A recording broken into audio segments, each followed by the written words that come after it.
Tayo, patalastas muna tayo mabsat, no? Punta natin si Larry Gadon. May sinasabi si Larry Gadon, mabsat, si Secretary Larry Gadon. Ito. Pakita ko sa inyo. Patalastas muna tayo, mga kabsat. Secretary Larry Gadon. Pasok, Secretary. Walang kapanalo itong si Sara na ito kung Putragis na ka po. Alam na natin mangyayari dito. Tandaan nyo, nag-file si Larry Gadon ng disbarment sa Supreme Court laban kay Sara. Pero hanggang ngayon, wala pa rin resulta. Bakit kaya? Supreme Court, ano nangyari sa final ni Larry Gadon? Sige. Sek, ikaw na bahala. Pasok. mo siya bilang presidente. Bakit noong 2022 ay hindi siya tumakbong presidente sa kabila ng pamimilit sa kanya ng tatay niya at sa kabila nung kakasigaw, lumawit na yung dila ng Run Sara Run movement ni Vivian Velez at mga kasama nito. Pero hindi talaga siya tumakbong presidente. Alam niyo ba kung bakit? Kasi nagpa-survey noon ang Malacanang noong 2021, latter part of 2021, nagpa-survey ang Malacanang at hindi nila ginamit itong Pulse Asia o SWS. Ang ginamit nila sa survey ay itong kanilang mga congressman na panig sa kanila at pinag-survey sila, yung tinatawag na internal survey sa kanilang mga distrito. At doon ay nalaman ko ang naging resulta sapagkat maraming mga congressman dyan na mga kaibigan ko rin at pinarating nila sa akin ang magandang balita na doon sa kanilang internal survey na inutos ng Malacanang ay ang number 1 ay si BBM at ang number 2 ay si Leni. Ang number 3 ay si Isko. Pang-4 lang si Sara. Kaya nga, tigas ng kakakatanggi niya na tumakbong presidente. Grabe ka naman, Secretary Gadon. Masyado mo namang minamurder si Inday. Durog na siya niyan. Putragis. Nako po, Diyos ko po, Lord. Presidente kasi wala talaga siyang pag-asa. At siya ay pinipilit lamang ng kanyang tatay at posible na dadayain nila sa Smartmatic. Pero hindi talaga nagtumakbo si Sara kahit na nagkaroon pa ng nationwide na Run Sara Run movement. Hindi pa rin talaga siya tumakbo. At siya ay tumakbo at nag-file ng candidacy as mayor of Davao City.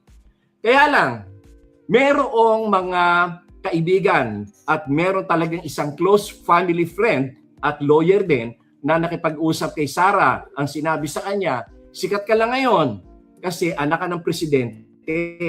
Pero pag hindi na presidente ang tatay mo, you can no longer go back to national politics. Kaya ang tamang gawin mo, tumakbo ka bilang vice president ni BBM para halos wala kang gastos, sure kang panalo. Kaya yun ang nangyari. Nagkaroon ng arrangement na ang naging tulay nito ay walang iba kundi sila Governor Gwen Garcia, si former President GMA at si former Speaker Martin Romualdez at yan ay nabuo yung pagkatakbo niya bilang Vice President. Pero kung si Sara lang, wala talaga siyang panalo.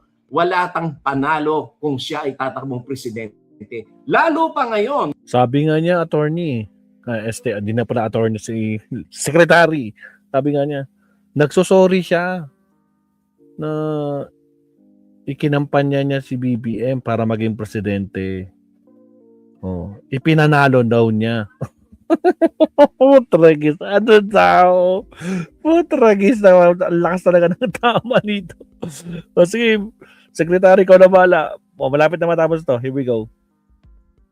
Na lumabas yung mga anomalya dyan sa confidential and intelligence funds at yung kanyang kapabayaan bilang Secretary of Education at lumabas yung katotohanan na siya pala ay walang alam, boba at tanga. Kaya lalo lang na hindi siya mananalo dahil ang mga tao ngayon alam na ang karakas niya. Alam niya na wala siyang kapasidad. Wala nga siyang nalalaman kung ano ang nangyayari sa mga gobyerno natin .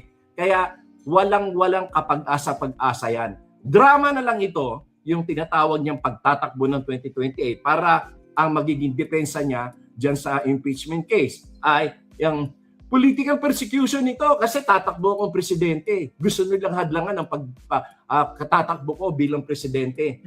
Nako, Huwag ka na mag-drama dyan. Wala ka naman talagang panalo. Ay, grabe, napaka-harsh naman ni Secretary Gadon, mga kabsat. Walang kapanapanalo itong si Sara. Diyos ko Lord, Sir Leonardo, naspak tiraya-raya. Pareho kami ni Secretary Gadon, walang makukuhang boto si Lustay kung hindi siya didikit kay PBBM. Exactly, di ba?